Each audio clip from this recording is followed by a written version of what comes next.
Hello friends, welcome to my YouTube channel KL study. तो friends, इस session में हम लोग देखेंगे MP टेट वर्ग 3 10 नवंबर 2024 सेकंड शिफ्ट में पूछे गए क्वेश्चंस कि किस टॉपिक से कौन से क्वेश्चन पूछे गए हैं और जो पेपर का लेवल है वो किस तरीके से किस प्रकार से रहा।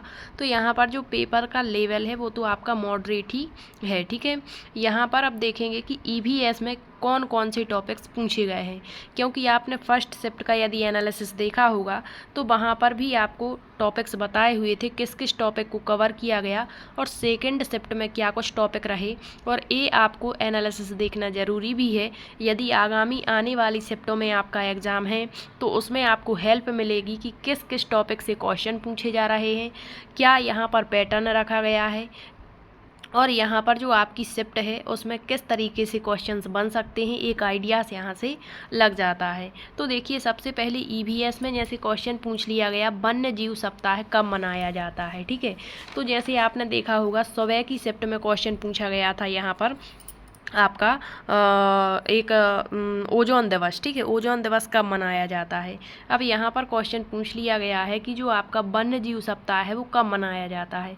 तो आपको EVS से संबंधित जितने भी दिवस हैं उनको अच्छे से कवर कर लेना है, क्योंकि क्वेश्चन बन रहे हैं। तो देखिए, भारत में यदि वन्यजीव सप्ताह की बात करें तो हर वर्ष 2 से 8 अक्टूबर के बीच में यह मनाया जाता है वन्य जीवों की सुरक्षा और संरक्षण के लिए। तो क्वेश्चन ये भी पूछ सकते हैं कि क्यों मनाया जाता है, इस सप्ताह को मनाते हैं और इसकी शुरुआत यदि पूछता है तो 1952 में हुई थी।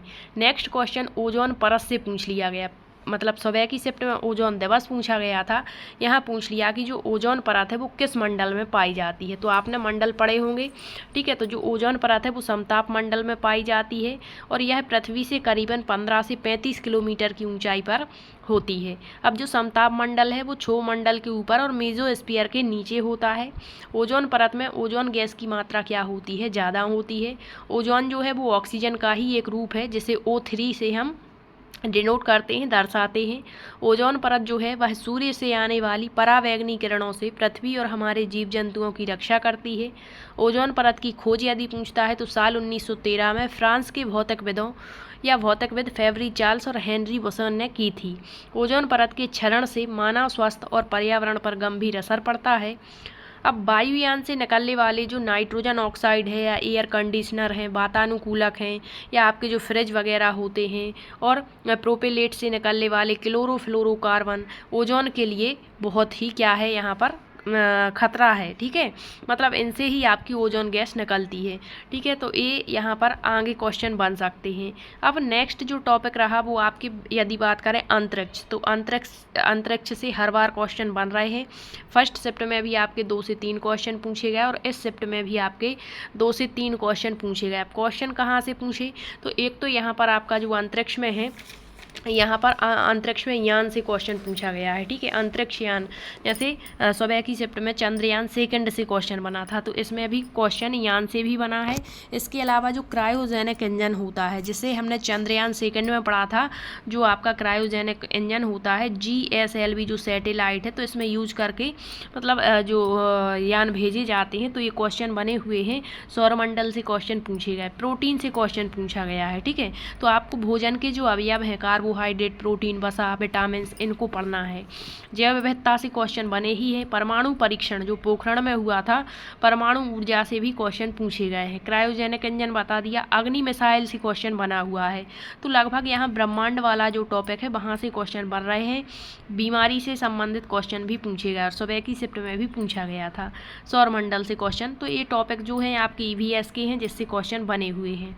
अब CDP में, तो यहाँ पर देखिए CDP में बाल विकास की अवस्थाओं से 3 से 4 क्वेश्चन पूछे गए। एक तो बाल विकास की अवस्थाओं का क्रम पूछ लिया गया, जिसमें क्रम में आपकी सबसे पहले गर्भावस्था आती है, फिर शैशवावस्था आती है, फिर आपकी बाल्यावस्था आती है और फिर आपकी किशोरावस्था। तो एक तो ये डायरेक्ट क्रम पूछ लिया गया और फिर विकास की अवस्थाओं से जो विशेषताएं होती हैं इनकी, किस अवस्था में कौन सी विशेषता, वहाँ से क्वेश्चन पूछे गए हैं, ठीक है। नेक्स्ट आपके जीन पियाजे से यहाँ पर एक क्वेश्चन पूछा गया। सुबह की शिफ्ट में लगभग 3 क्वेश्चन बने हुए थे। तो जीन पियाजे कुछ ऐसे टॉपिक्स होते हैं जो आपके CDP में जहाँ से क्वेश्चन आने ही हैं, तो ये आपको अच्छे से कवर करना। जैसे जीन पियाजे हो गया, वाइगॉस्की हो गया, कोहलबर्ग हो गया, ठीक है, हार्वर्ड गार्डनर हो गए बहुबुद्धि सिद्धांत में। इसके बाद कुछ टॉपिक जैसे अधिगम हो गया, वृद्धि एवं विकास वाला टॉपिक हो गया। तो यहाँ से क्वेश्चन आते ही हैं।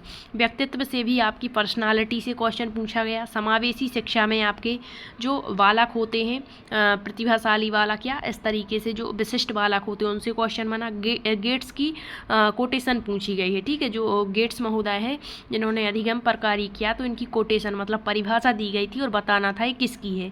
नेक्स्ट, अधिगम से संबंधित क्वेश्चन आपके यहाँ पर बने हुए हैं, ठीक। अब देखिए यहाँ पर मैथ में वर्गमूल घनमूल से स्वयं की शिफ्ट में क्वेश्चन बने, यहाँ पर भी बने। थोड़ा सा डिफिकल्ट रहा यहाँ पर क्वेश्चंस। नेक्स्ट, सरलीकरण नंबर सिस्टम से क्वेश्चन बने, अनुपात समानुपात से, मापन से और त्रिकोणमिति से। इसके अलावा आपके हिंदी में वही गद्यांश पद्यांश थे जिसमें कुछ ग्रामर भी पूछ ली जाती है। तो ग्रामर में यहाँ पर उपसर्ग प्रत्यय पूछे गए हैं। स्वयं की शिफ्ट में प्रत्यय पूछा गया था, अभी उपसर्ग पूछ लिया गया। यमक अलंकार से क्वेश्चन पूछे गए हैं, ठीक है। तो अलंकार भी आपको पढ़ने हैं। अलंकार कौन कौन से होते हैं, इनके क्या जो उदाहरण है वो क्या है। मुहावरे से क्वेश्चन बना हुआ है और संधि से क्वेश्चन सुबह भी पूछा गया था और अभी भी पूछा गया है। और पेडागॉजी में आपके शिक्षण विधियों से क्वेश्चन पूछे गए। इसके बाद जो अधिग्रहण होता है, जो क्रम होता है, एक सुनना बोलना पढ़ना लिखना, इससे क्वेश्चन बना। आगमन निगमन विधि से भी क्वेश्चन पूछे गए हैं। नेक्स्ट, आपकी संस्कृत में गद्यांश पद्यांश से क्वेश्चन। थोड़ी सी जो संस्कृत है वो हार्ड लगी है, तो इसका कारण है मतलब कम समय दे पाना। और यहाँ पर जो गद्यांश पद्यांश आते हैं उनको बार बार खिसकाने में भी दिक्कत होती है स्क्रीन पर, ठीक है। तो आज की जो सेकंड शिफ्ट है उसमें जो जो टॉपिक पूछे गए वो आप यहाँ पर देख सकते हैं। और आगामी शिफ्ट में आपको क्या पढ़कर जाना है यहाँ से आपको अंदाज़ा भी लग जाता है थोड़ा बहुत, ठीक है। मिलते हैं अगले सेशन में, तब तक के लिए सभी का बहुत बहुत धन्यवाद।